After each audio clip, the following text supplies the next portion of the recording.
新北市劳工局这个拜六要伫市民广场来举办职业训练的成果展。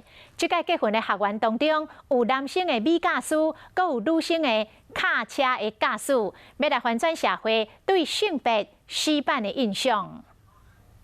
手提画笔详细列表，想讲男生袂当做米驾驶。 算是一个重要的启蒙，因为如果没有职训，我也没有机会接触到美甲。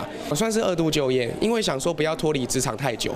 新北市劳工局每一年开办美容、运输、餐饮、教护等职业训练的课程，唔但协助失业的劳工提升职业的技能，嘛为真侪人找到热爱的工作。这个姑娘啊，来自中国的青岛，看到叮当的卡车的handle路，实在想袂到伊是一个卡车司机。 算是完成了我的一个梦想。其实我觉得女生去驾驭一台大车是很有成就感的。 新北市政府提供本国的劳工、新住民、原住民职业训练，今年更加增设3份合作的专班，透过甲企业合作，更加有效率媒合人才。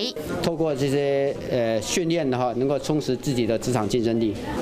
我们的不管是对失业者的职前训练，或在职者的一个证照辅导班也好，每年开办的相当的班别哈，而且训练种类是多元化哈。 职业训练的成果10月24登场，希望借着每一年开办的课程，协助失业者就业，在职者嘛当提升家己伫职业场所的价值。